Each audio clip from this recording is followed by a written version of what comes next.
conquistada. Que Jesus, está trabalhando em João 17, nessa oração, nessa conversa, com Deus, e ele mostra a jornada que ele teve com os discípulos. O Evangelho de João, nessa parte, a partir do capítulo 12 ou 13, é a última semana de Jesus. Agora estou na dúvida se é o 12 ou 13. Então, todo o relato que tem aí são os últimos dias de Jesus. E Jesus está mostrando, nessa condução, o quanto tempo que ele gastou investindo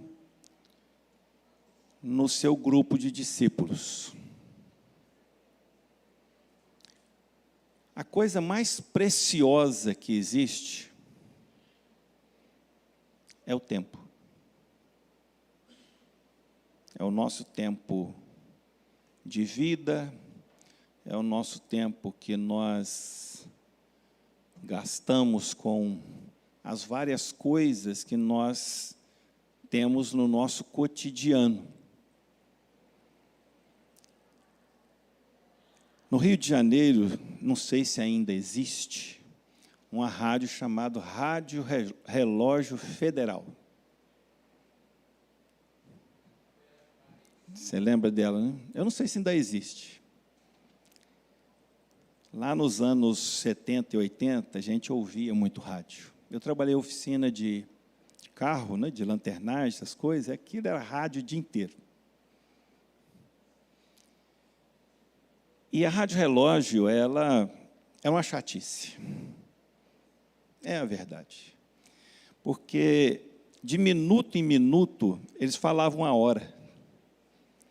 Podia estar acontecendo o que for. Música, pregação, oração, que tinha muitos programas de crente lá. O cara está naquele fervor da oração, aparecia. São 10 horas e 23 minutos e 0 segundos. Mas tinha uma frase que sempre me marcou, que eles falavam de vez em quando: cada minuto que passa é um milagre que não se repete.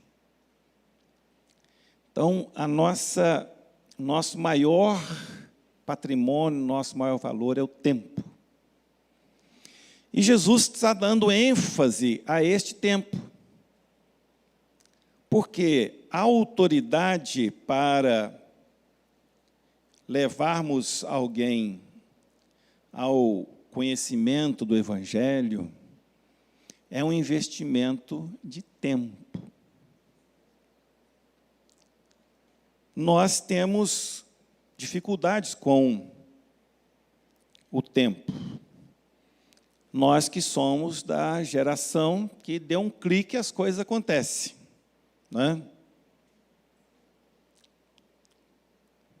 A gente que pegou aí o início, a maioria aqui, tudo pegou o início da internet, para nós, que tinha internet de escada, Aí você tinha que entrar e não podia sair, porque senão você pagava mais, Tinha uns negócios de maluco, Naquela época, a gente tinha paciência para esperar. Hoje, a gente clica e já quer que a coisa aconteça. Só que o ser humano, ele não é dessa maneira. Então, ele precisa de tempo. E Jesus está justamente falando sobre este investimento de tempo. Tempo de conquista. Nós somos pressionados porque a nossa vida é curta. Eu estava ouvindo aquela... Eu nunca guardo o nome dela, é uma psicóloga, sei lá o que ela é. Aí, alguém falando com ela, você tem medo de morrer? Ela falou, não, eu tenho dó. A pessoa, como assim? Ela falou, porque a vida é muito curta. Até os 20 anos de idade, 22, 23, você está formando. Aí você vai ter aí de vida produtiva 20, 25, 30. Aí começa a batalha do final. É a batalha do condor aqui, condor ali, né? E assim, aparece feito mágica, né? Mas eu nunca senti isso. É isso mesmo. Então ela falou assim, eu tenho dó. E a gente tem esse sentimento. Porque a vida é curta. A vida é curta. Mas o que Jesus mostra aqui é que se essa vida ela é curta, ela é limitada, a gente precisa investir bem o tempo. Conquistar aquilo que nós precisamos conquistar. Talvez você vendo aqui esses meninos, pensou, puxa vida, na minha adolescência eu não tive oportunidade de ir para o Chile. Né?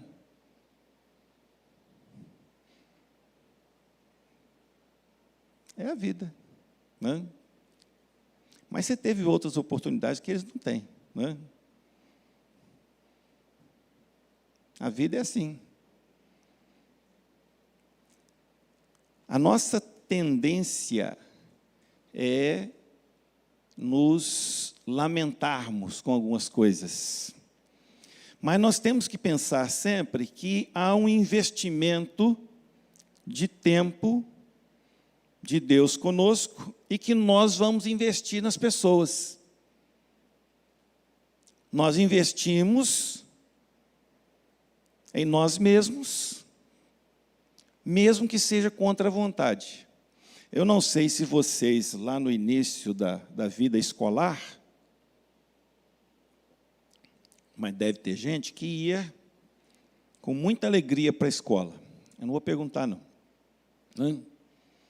Eu nunca fui. Eu queria brincar. Eu queria ir para a escola, nada, gente. Eu queria brincar.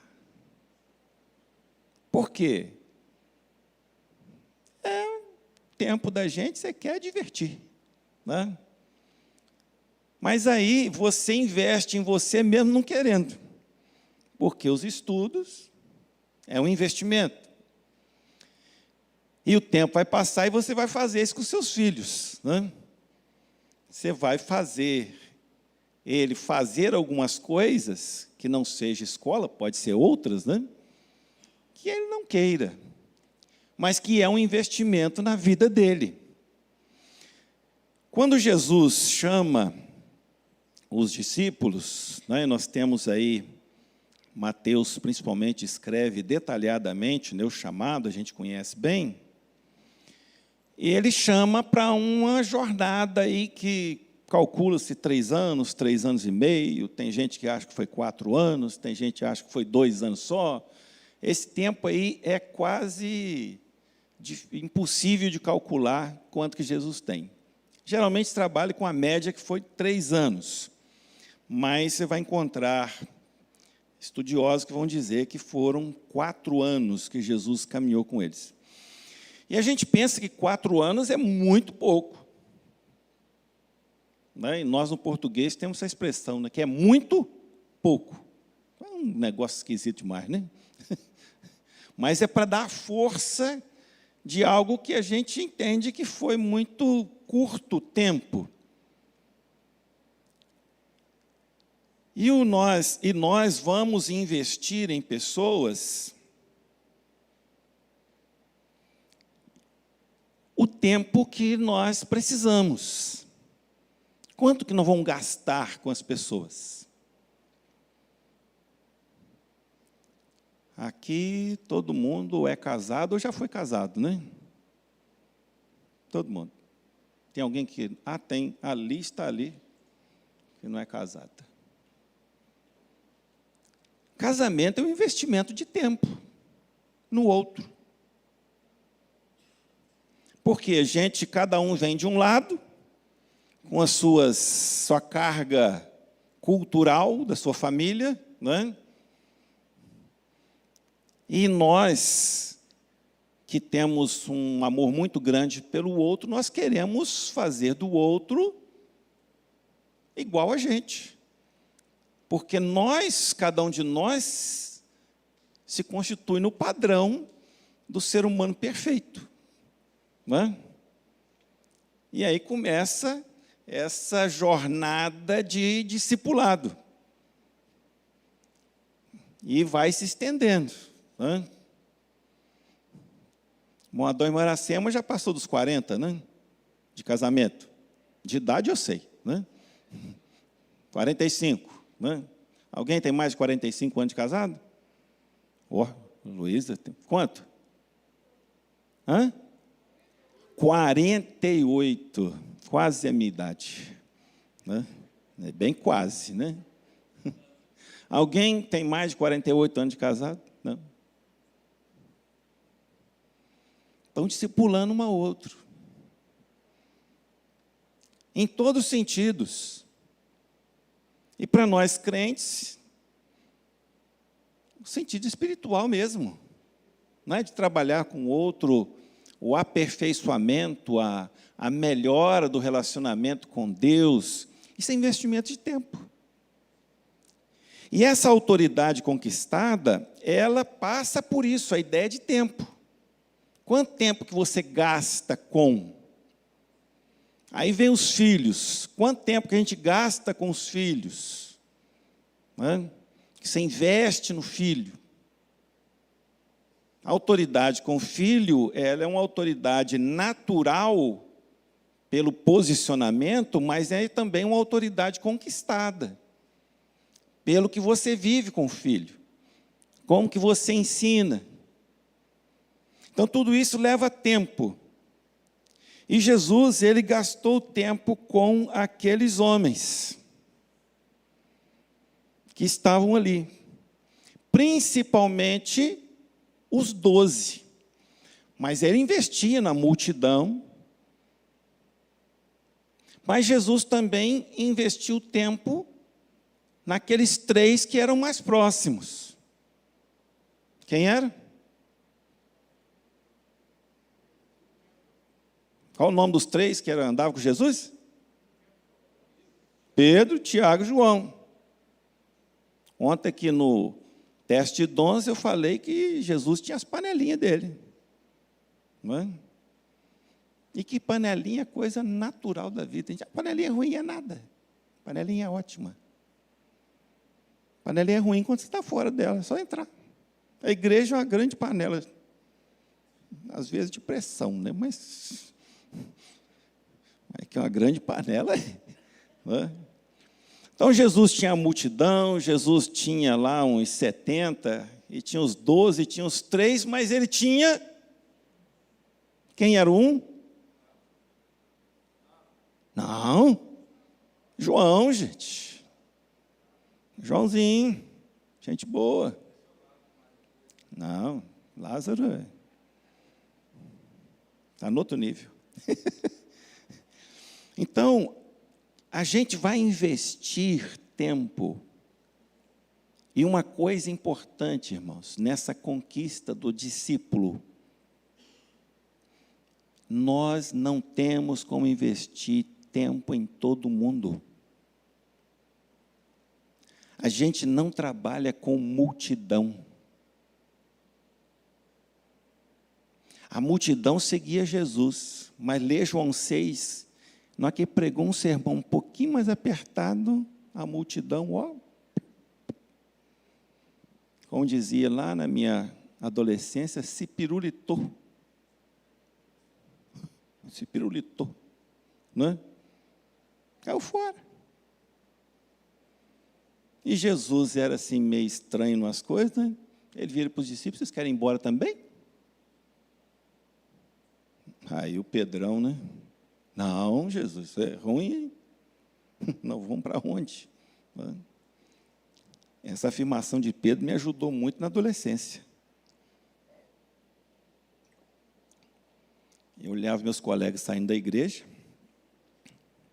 eu olhava e falei: vou nada. Se aqui está ruim, meu filho, lá fora está pior. Eu não, quietinho aqui. O medo ajuda a gente a viver melhor, né? Eu sou medroso mesmo, sempre fui, vou me aventurar, não. Ontem a gente estava na casa do Cristiano e da Lara e da mãe dela, né? A Gleise. A gente estava falando das aventuras, né?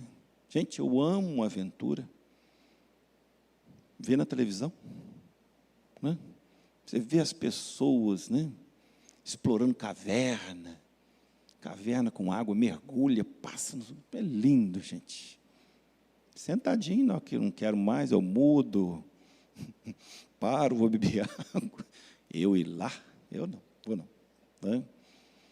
Então, me protegeu muito, e essa palavra de Pedro sempre esteve comigo. Para quem, Senhor, que nós vamos? E ali os discípulos tomam consciência do que Jesus está fazendo com eles. O discipulado é essa vivência. E aí você vai fazer na sua família, né, o nosso campo missionário. Eu faço um trabalho missionário com os meus sobrinhos netos. Eu tenho 2 sobrinhos netos que não são crentes, não são criados na igreja. Porque minha irmã foi adventista, 30 anos, abandonou, os filhos foram tudo, não tem nenhum filho. E a minha irmã tem 2 netos. Eu faço com os outros também, mas especificamente com eles, as faixas etárias vão mudando, eu vou mandando as Bíblias. Mando Bíblia quando nasce, aí passa um tempo, eu vejo crescer um pouquinho mais, eu mando a Bíblia da faixa etária. Né? A Rosiane foi agora lá em Formiga, aí eu mandei para os sobrinhos dela, né, filhos do irmão dela. Agora vou mandar para esse da minha irmã. Porque é uma maneira de investir neles mesmo à distância. Mesmo à distância. É uma maneira que eu tenho de trabalhar com eles. E principalmente, é um menino de 9 anos, a menina acho que tem 4, que foram criados, estão sendo criados fora de nenhum contato com o Evangelho. Né? Então, o investimento nosso primeiro campo é a família. E aí são os cônjuges. O que eu invisto no meu cônjuge? Lá em casa, minha esposa e meus filhos nunca compraram Bíblia. Mesmo antes de eu vender Bíblia, eu sempre comprei. É um investimento que você faz. Aí eles vão crescendo, vai passando as fases. Né? Hoje, eu acho que o Daniel Júnior ainda carrega a Bíblia em papel, né? Mas a Rebeca, meio difícil. Mas tem. Ela teve Bíblia para todas as faixas etárias. E agora, na juventude, já tem a Bíblia dela. Então, a gente vai gastar, investir na nossa família em primeiro lugar. E depois nós vamos estender aos nossos familiares. Que tipo de investimento que eu faço de tempo com os meus familiares? Você tem algum familiar que ainda não é crente? Pelo menos você ora por ele? É um investimento de tempo. Orar pelos familiares que não são crentes. Ontem, o teste de dons, quem já fez sabe, é muito legal. 90% o pessoal diz que tem o dom da fé. E eu acho legal demais isso, né? Que na hora que eu vou explicar o que é o dom da fé, aí, estudo, falei, é por aí. Porque fé todos nós temos, gente. Mas o dom da fé é a pessoa que tem uma fé firme, que mesmo que coisas pareçam impossíveis aos nossos olhos, né? Aí eu perguntei assim, tem alguém aqui que o cônjuge não é crente? Aí uma pessoa levantou a mão, falei, então, só tem o dom da fé? Tem. Então, o seu dom da fé tem que exercer na crença que o fulano vai converter. E isso é dom da fé. Aí eu falei que uns 300 anos eu ouvi um pastor pregando sobre a diferença entre jejum e greve de fome. E ele falou que jejum foi o que Davi fez quando o filho dele ficou doente. Não como, não bebo, até Deus dar a solução. E aí? Tem coragem? Não é? Em vez de você dar agulhada na barriga, faz um propósito desse. Não é? Aí é jejum. Eu falei, eu faço jejum todo dia. Meia-noite às 6 da manhã. Garantido. Jejum total. Meia-noite, às 6 da manhã, faço jejum. Greve de fome, tem gente que faz de vez em quando, né? Tem que ter cuidado. Então, a nossa jornada com pessoas que nós vamos investir tempo em oração, investir tempo em aproveitar alguma oportunidade. Não é igual a minha irmã, que foi adventista, meu cunhado. Aí eles conhecem a Bíblia, conhecem. E é verdade, conhece. Mas não conhece Jesus. O Jesus deles é o Jesus que eles criam lá no passado. Tanto é que abandonaram. Então, as oportunidades que a gente tem, a gente vai falar, a gente vai testemunhar, né? E outras pessoas, é um investimento nosso, para que a gente alcance, então, a nossa condição de termos autoridade. Se Jesus precisou de tempo para conquistar a submissão de seus discípulos, muito mais nós teremos que trilhar este caminho. Vocês viram aí que submissão é estar debaixo da mesma missão. Ou seja, levar pessoas a viver a missão de viver para Deus, de adorar a Deus, né? Essa última música que a gente cantou, ela tem umas frases pesadas, né? Perdendo tudo por amor e com alegria. A pessoa não aguenta nem quando o time dele perde, já fica com raiva. Eu já acostumei. O Vasco perde sempre. Não tem raiva mais não. Vacinado. Perdendo tudo. Uma expressão muito forte. A alegria que está aí nessa música, irmãos, a alegria não é alegria de dar risada, não, viu? A alegria é de satisfação. Perdendo tudo, mesmo assim eu estou satisfeito com o que eu estou vivendo. Porque é perdendo tudo do ponto de vista humano, né? Que é o que Jesus fala para a gente. Então, quando você investe tempo em alguém, que seja o seu familiar, que seja alguém do seu convívio, um colega de trabalho, alguém do seu vizinho, você está gastando tudo, porque o tudo que você tem é o seu tempo. A coisa melhor que a gente tem é o tempo. Então, nós estamos gastando com as pessoas. E como eu disse no início, a nossa vida ela é curta. Jesus tinha o seu ministério e ele sabia que era um ministério curto. Ele sabia que o tempo dele era curto, então ele gastou intensamente.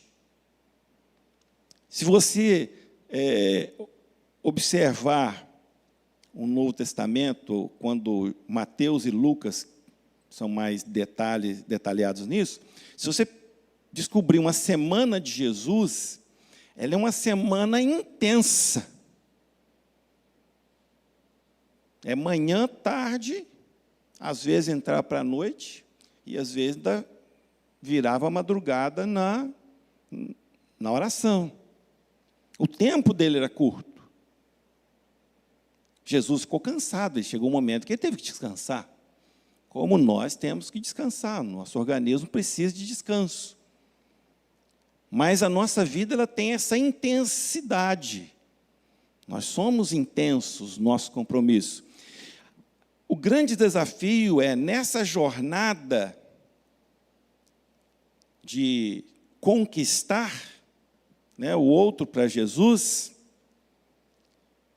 é levar o outro a viver uma das coisas que a Priscila falou aqui, que é o sacerdócio do crente. Vocês leram aquele relato lá de Juízes 1:7? Irmãos, eu confesso aos irmãos que quando eu li isso, eu não lembrava dessa história, não. Falei, ué, gente, eu li a Bíblia e não lembrava disso, não. Juízes 1:7. Um tal do Adoni-Bezek, que o cara cortou os polegares das mãos e dos pés das pessoas, dos reis que o serviam. E aí o autor aí, ele vai fazer uma aplicação, né, muito interessante. O que significa, na prática, cortar os polegares das mãos e dos pés? É a perda da identidade.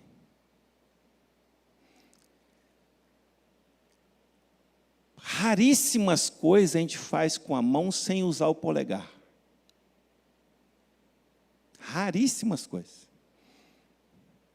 Você pode até perder um dedo de cá ou outro, mas você perdeu esse aqui, esse rapaz aqui é forte, tá? Ele é potente. Tanto é que uma alavancazinha que fica separado, né? E tirou o polegar do pé, não anda. A pessoa não anda, não. Porque o polegar e o apoio dos outros em 4 que faz a gente equilibrar e andar. Então, o autor aqui, ele fala dessa perda de identidade. Irmãos, uma coisa que Satanás usa é fazer as pessoas perderem a identidade. Não serem elas mesmas. Serem apenas um número. Estou me lembrando aqui que, quando eu fiz o ginásio, né? Fazia ginásio, eu tinha um professor, eu acho que era professor de português. Tinha um negócio, a maioria dos professores falava o número seu na chamada, ele só chamava o número, 1, 2, 3. Esse professor, ele chamava pelo nome. Ele falou, não, nós não somos numerados, nós temos nome. Ele chamava a gente pelo nome. O nome é a identidade. O discipulado é levar alguém a ter essa identidade no relacionamento com Deus. E isso gasta tempo. Quando a Rebeca tinha 2, 3 aninhos, começa a falar, né, 4, eu sempre brincava com o negócio com ela assim, minha filha, você é gente? E ela falava, eu sou. Eu falei, como é que você prova que você é gente? Não sei. Por quê? Não tem consciência, não sabe o que é ser gente, mas ela é gente. Porque a criança vai sendo formada nos seus conceitos. Então, é um investimento de tempo. Ela precisa ter a identidade dela. Certa vez, alguém pregando uma afirmação que aparece muito na Bíblia, né? No Antigo e no Novo Testamento, eu sou o Deus de Abraão, Isaque e Jacó. E o cara falou assim, quem é o seu Deus? Porque, às vezes, a gente segue o Deus do outro. Eu sou crente porque o fulano é. Não. Eu tenho que ter a minha identidade. O meu investimento de tempo é para que o outro tenha identidade. Então, quando eu corto os polegares dos outros, né, eu estou cortando a identidade da pessoa. Nós não somos manipuladores. O Evangelho de Jesus, ele não nos dá nenhuma autoridade para manipularmos os outros. Há uns 20 anos, teve uma igreja evangélica aqui em Timóteo, que o pastor mandou todo mundo andar com uma determinada cor de roupa.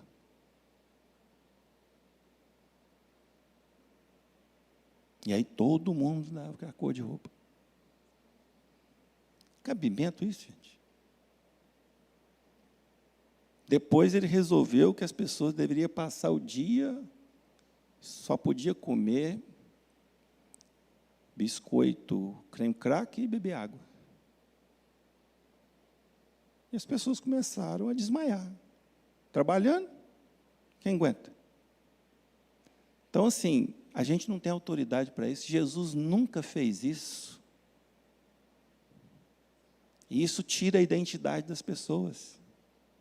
A Bíblia ensina uma série de coisas, mas ela vai trabalhar cada circunstância. E nós batistas sempre entendemos isso da singularidade das igrejas com as suas diferenças. E no discipulado é levar as pessoas a ter a sua própria identidade com Cristo. É uma conversão a Jesus. É aquilo que a Priscila contou aqui da Isabel, né? Isabel ou Isabelle, não sei. Ah, quero batizar. Ué, batizar não é isso. Não é? Você tem que entender o que é você diante de Jesus. Né? O discipulado, caminhar com a pessoa. Nós não somos manipuladores, dominadores dos outros. Discipulado é levar as pessoas a serem discípulos de Jesus. Tem alguns grupos que falam que eu tenho os meus discípulos, né? Teve uma época que teve um rapaz estudando no seminário que a igreja dele tinha esse negócio. Aí ele falou, não, eu já tenho lá 20 discípulos. Eu falei, é mesmo, rapaz? Ixi, eu não tenho nenhum. Não, eu falei, não. Lá é tudo discípulo de Jesus. Eu tenho discípulo, vai me seguir? Está lascado, coitado. Não? Me seguir está perdido. Discípulo de Jesus. A ordem é fazer discípulos de Jesus. Não é meu. E o mundo, ele tem esse viés de dominar as pessoas. Por isso que naquele momento que os discípulos começam a discutir quem era o maior entre eles, Jesus falou, não existe isso não. O maior de vocês vai servir o menor. Não é? Porque a nossa jornada de discípulos é uma jornada de conquista, de convivência. E não uma conquista de imposição. Jesus conquistou a submissão de seus discípulos através do relacionamento. Então, nós vamos conduzir as pessoas a um relacionamento com Deus. Por isso que, às vezes, as pessoas que ainda não são crentes, elas têm dificuldade em entender a nossa caminhada de crentes. Você tem que ir na igreja todo dia? Eu falei, não tem não, eu vou porque eu quero mesmo. Né? Eu vou porque eu quero. Você tem que sustentar a obra financeira. Não, não tem não, sustento porque eu quero mesmo. Eu quero porque eu entendi o que acontece. A minha necessidade de cultuar a Deus, a minha necessidade de estar com os irmãos, o que Jesus fez por mim. Né? Eu estava conversando essa semana com alguém e falando da minha timidez. Né? Eu sou muito tímido.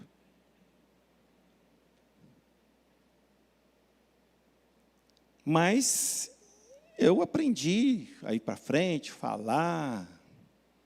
E eu estava falando com a pessoa que quando eu cheguei na PIBA em 94, essa turma do louvor, que não existia essa maravilha aí, tinha um pessoal que tocava, mas eles não tocavam hinos, só tocavam os cânticos.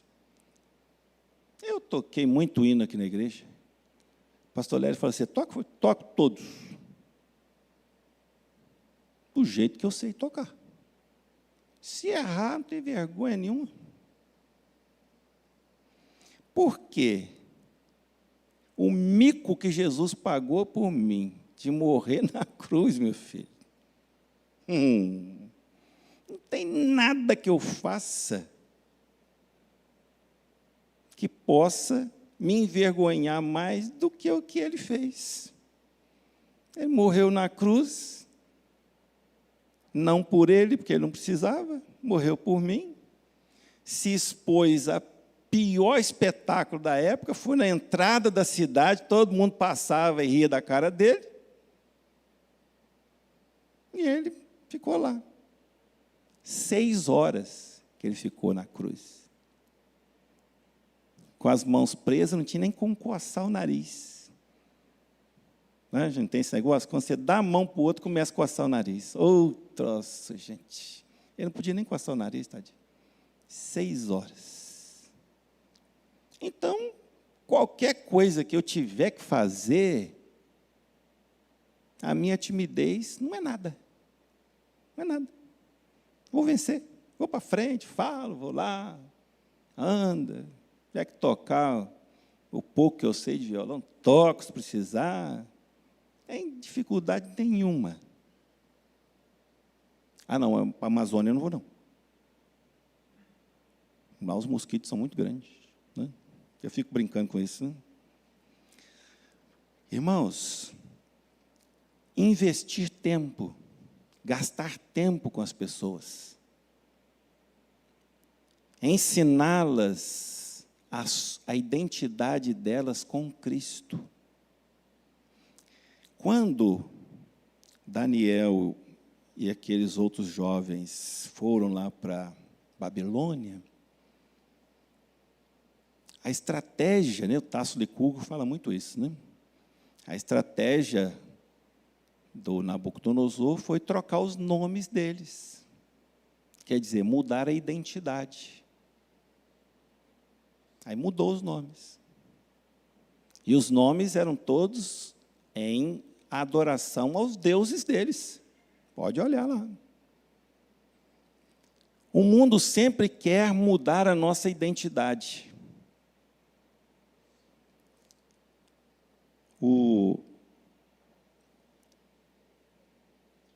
Eu já citei aqui em algum sermão que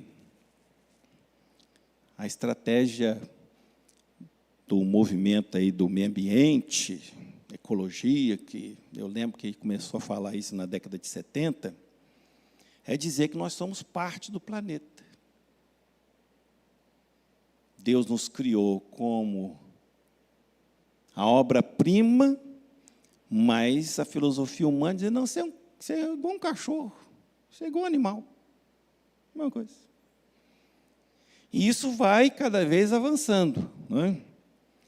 Não sei se os irmãos viram, foi divulgado esses dias, eu vi duas pessoas falando que foi criada a rede social para as inteligências artificiais que criaram as personalidades. E elas conversam entre si.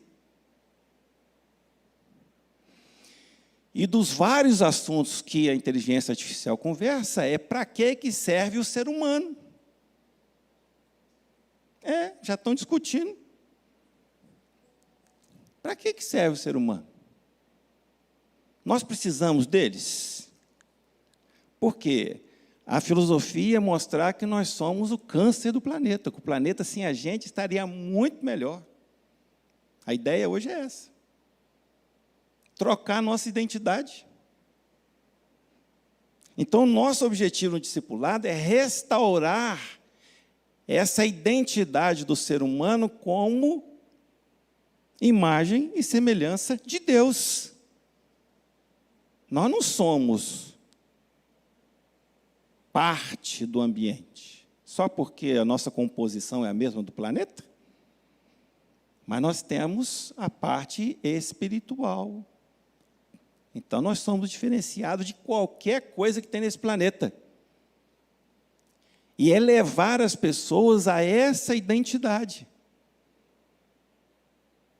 A compreenderem que ser discípulo de Jesus é ter esse relacionamento com Ele, essa identidade com Ele. Somos sacerdotes, não dependemos de outras pessoas para ir a Deus. Não dependemos de deuses, nem de santos, nem de intercessores. Ontem a irmã perguntou se existe o dom de intercessão. Eu falei, tem não. Intercessão é para todo mundo. Mas não tem umas pessoas que oram mais? Tem. Pode orar mais em quantidade, mas a oração tem o mesmo valor. Porque o valor da oração não está em quem ora, está em Deus. Pode ter gente mais dedicada à oração, pode ter outro que é menos dedicado. Mas intercessão não é dom. Aí eu aproveitei e falei, o que não é dom? Tem algumas outras coisas que não é dom. E tem gente que acha que é dom. Eu tinha um amigo meu na minha adolescência, que ele achava que ele tinha o dom da oração. Aí a gente falava com ele, se achar isso na Bíblia, o dom da oração. Então, a nossa identidade e a identidade das pessoas que estão caminhando conosco, nós vamos gastar tempo com elas, investindo, para que elas experimentem ser discípulos de Jesus, conscientes daquilo que elas são. Não podemos seguir um modelo lá do Adoni Bezek. Quem já conhecia essa história? Nem eu lembrava. A gente lê a Bíblia, não guarda tudo, né, irmãos? A Bíblia tem umas histórias, assim, que fica mais aparecida, né? Mas tem umas historinhas assim, mas... Teve uma vez que eu contei para o meu sogro, que era pastor, lá na minha juventude, uma história que tem lá em Eclesiastes, ele falou, não, isso não tem na Bíblia, não. Aí eu abri e mostrei para ele. Uma historinha, 2 versículos contam a história.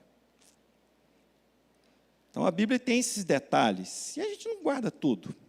E eu gosto muito do livro de Juízes, sempre gostei, tem umas histórias bem emocionantes, né?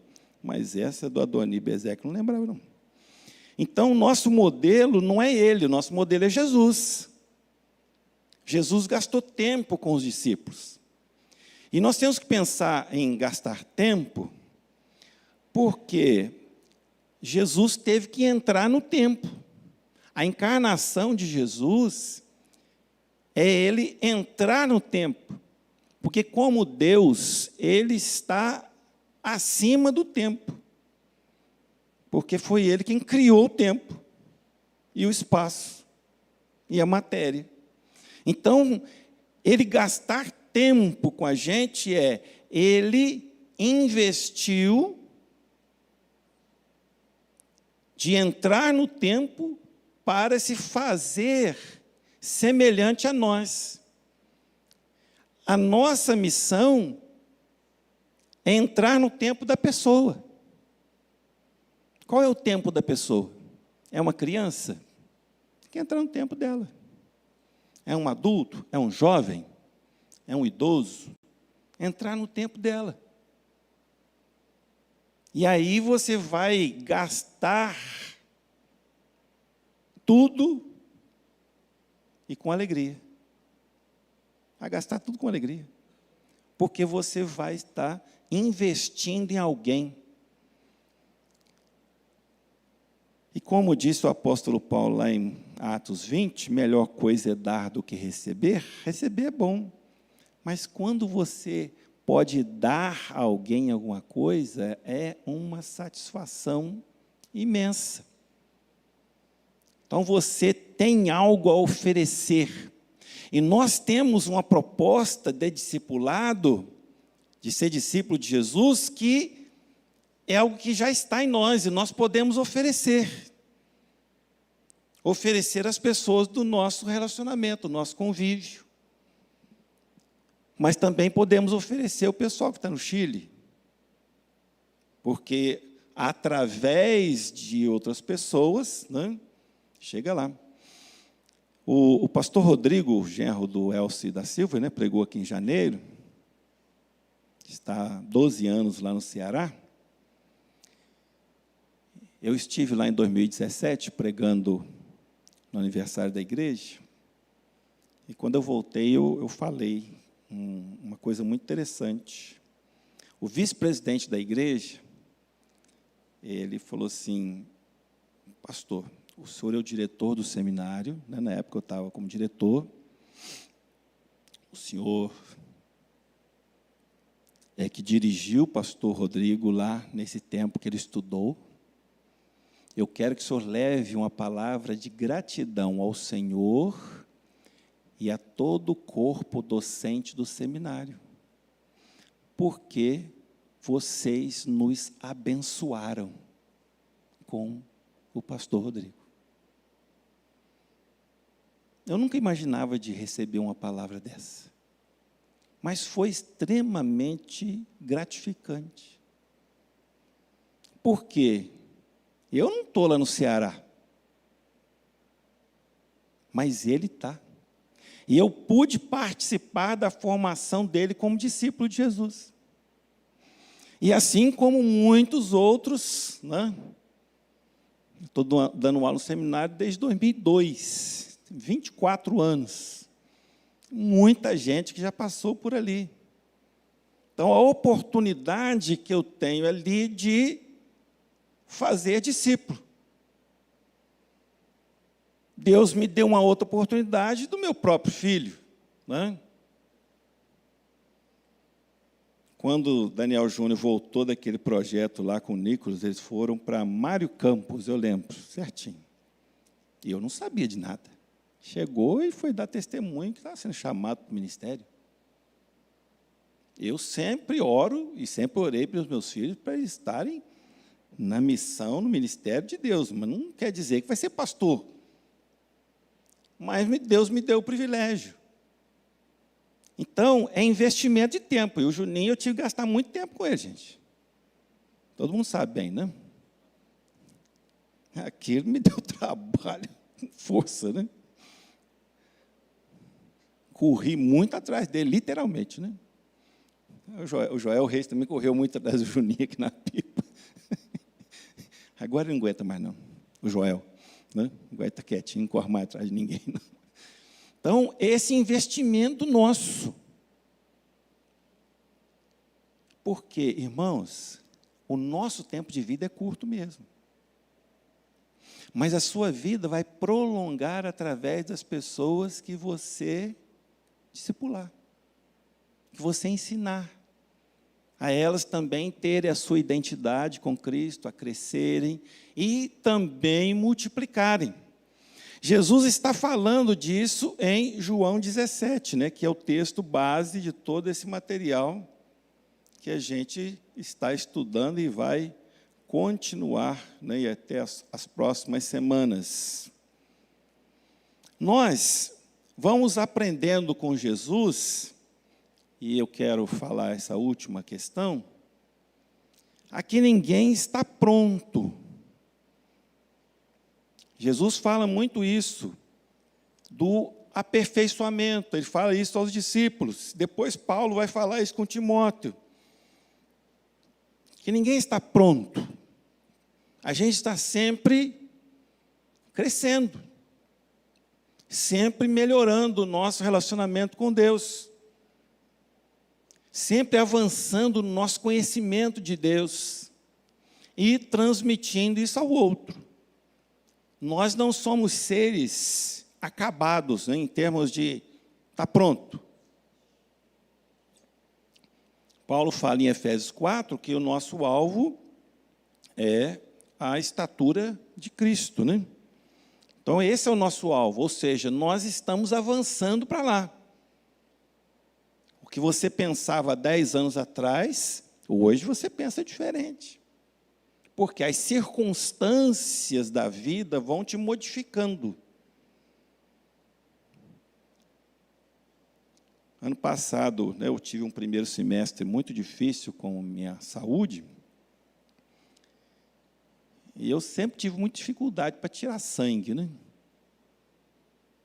Sempre desmaiei. Já desmaiei antes, durante e depois. Até um amigo médico falou, ó, tira sangue deitadinho, que você não vai desmaiar. Então, todo lugar que eu tirar sangue, deitado. Mas ano passado eu tirei tanto sangue, que agora eu já acostumei. Né? Eu estou com uma dor na coluna que me apareceu esse fim de semana. Ontem eu fui lá no hospital, o médico me passou a injeção. Aí o rapaz que foi aplicar, eu falei, gente, se alguém me falasse, lá na minha adolescência e juventude, que um dia eu ia querer tomar a injeção, eu falei assim, é doido, rapaz, eu nunca vou querer. Né? Mas a gente muda. Tomei 2, uma de cada lado aqui. Pum, tomei uma, eu fui fechando a calça, falei, rapaz, não, tem mais uma. Não é? Então, não, amanhã eu vou lá em Belo Oriente pôr minha coluna no lugar. Vou lá no Benício. A coluna saiu fora do lugar, não adianta não. Então, a gente vai mudando. Porque a vida vai modificando a gente. Eu sempre falo com os irmãos do privilégio que é ter filho adulto e poder conversar com eles. Eu acho um negócio assim, tem todo o encanto de criança, mas o filho adulto, você poder conversar com ele, é um negócio fantástico, gente. Você vê que eles têm opinião. Quando eles não concordam com a gente fala assim, cuidado, que eu estou sempre certo. Eu nunca erro. Mas é muito bacana esse relacionamento. E assim Deus com a gente, irmãos. Deus quer a gente maduro, que converse com Ele, que exponha para Ele as nossas dificuldades, nossos medos e nosso amadurecimento na fé. Feche seus olhos, vamos orar. Muito obrigado, Senhor Deus, por esta manhã maravilhosa de culto, de celebração, de instrução, de aperfeiçoamento. Continue, Senhor Deus, conduzindo a nossa vida, nos dando a alegria de servirmos ao Senhor e crescermos na nossa fé diante de Ti. Continue abençoando a Tua igreja, abençoe esse dia, em tudo que fizermos, as pessoas que encontrarmos e à noite, quando estaremos novamente reunidos para a celebração e glorificação do Teu nome, que o Senhor possa nos conduzir. Em nome de Jesus. Amém. Deus abençoe cada um de nós, irmãos também que estão aí na transmissão. Deus abençoe você.